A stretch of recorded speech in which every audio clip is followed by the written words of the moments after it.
The first time Hannah Brooks realized the invitation was a joke, it was already too late to turn back, and the weight of humiliation pressed harder than the wheelchair beneath her hands.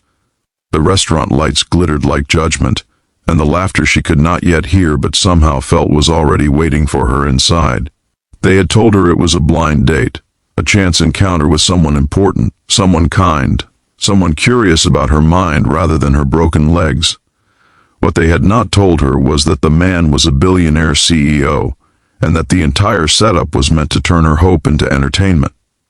Before the story pulls you deeper, take a moment to like, comment, share, and subscribe if you believe kindness still matters in this world, and if you believe second chances can change lives.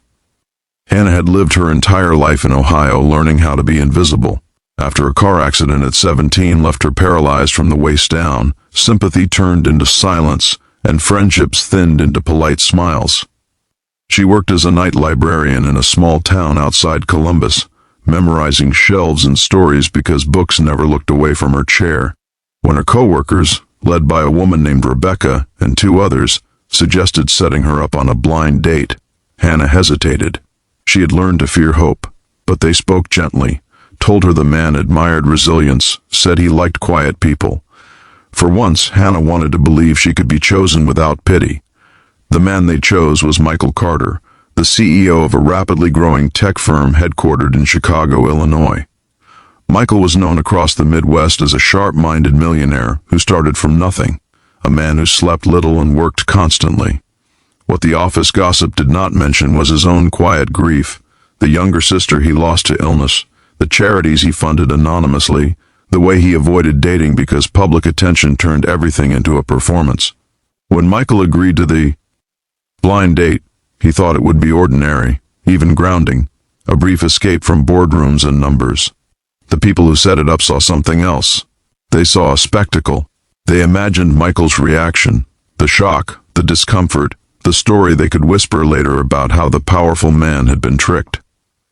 Hannah arrived early, dressed in a simple blue dress, hair carefully brushed, hands shaking as she smoothed the fabric over her knees she could no longer feel. Every glance from strangers felt heavier than usual, and when Michael entered the restaurant, tall, calm, and unmistakably confident, Hannah's chest tightened with dread. What happened next was not what anyone planned. Michael noticed Hannah immediately, not because of the wheelchair, but because of the way she held herself, rigid with fear yet dignified. He understood in seconds that something was wrong, that this meeting was not what either of them had been promised. He also recognized something else, the familiar look of someone who had been made the subject of a cruel experiment.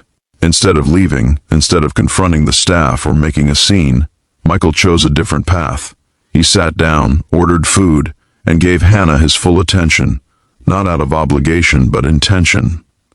As the evening unfolded, the air shifted. Hannah spoke about books, about how stories saved her during long hospital nights, about the loneliness that followed survival. Michael listened, not as a CEO collecting information, but as a man remembering his sister's smile when she read to him as children. Time slowed. The restaurant noise faded. What began as a setup transformed into something painfully sincere, and the people watching from afar grew confused as their joke refused to land. Hannah felt something unfamiliar rising inside her, not romance at first, but dignity. For once, she was not being rushed, pitied, or avoided. She was simply present. When the date ended, Michael did not offer charity disguised as kindness. He offered respect. He asked to see her again, privately, without spectators. Hannah went home that night, unsure whether to cry or pray, unsure if she had imagined the gentleness she experienced. The truth surfaced days later. Rebecca and the others laughed too loudly at work, unable to contain themselves. Hannah learned she had been the punchline. The blind date was never meant for her benefit. The realization shattered something fragile she had rebuilt. She resigned that same week, retreating into silence, convinced she had been foolish to hope. What they did not expect was Michael's response when he learned the full story. Michael had done his own quiet investigating. When he understood the cruelty behind the setup, something hardened inside him. He reached out to Hannah, not to apologize for something he did not do, but to stand beside her. He also reached out to the people responsible, not with anger, but with consequence. His company was a major donor to the local institutions connected to Hannah's workplace. Funding was reevaluated, partnerships dissolved, training programs on disability respect were mandated across associated organizations. The laughter stopped. Michael did more. He funded accessibility renovations for the town library, anonymously at first, then publicly when Hannah was offered her job back under new leadership. He invited her to Chicago, not as a charity case, but as a consultant for a literacy initiative his foundation was launching. Hannah's love for books became her voice, and her voice reached thousands. The people who had once laughed watched the story change shape, their joke turning into a mirror they could not escape. Tears came not from guilt alone, but from the realization that kindness, when chosen deliberately, exposed cruelty more sharply than anger ever could.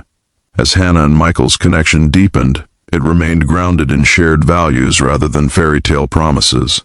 They moved slowly, honoring wounds rather than ignoring them. The wheelchair never disappeared, but neither did it define the room anymore.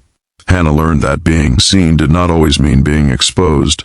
Sometimes it meant being protected. If this story is touching your heart, please take a moment to like, share, and comment. Your support helps stories of compassion reach more people who need them. Hannah eventually stood on a stage in Cleveland, Ohio, addressing a room full of educators and leaders, her wheelchair steady, her voice unshaken. She spoke about dignity, about how a single choice can undo years of harm. Michael watched from the side, not as a savior, but as a witness to her strength. Before this story ends, please comment below with a heart or a prayer if you believe that no one should ever be treated as a joke. In the end, this was never a story about a millionaire or a wheelchair. It was about the quiet power of choosing humanity when cruelty expects applause. And long after the laughter faded, what remained was something unbreakable, the kind of kindness that changes everyone who sees it.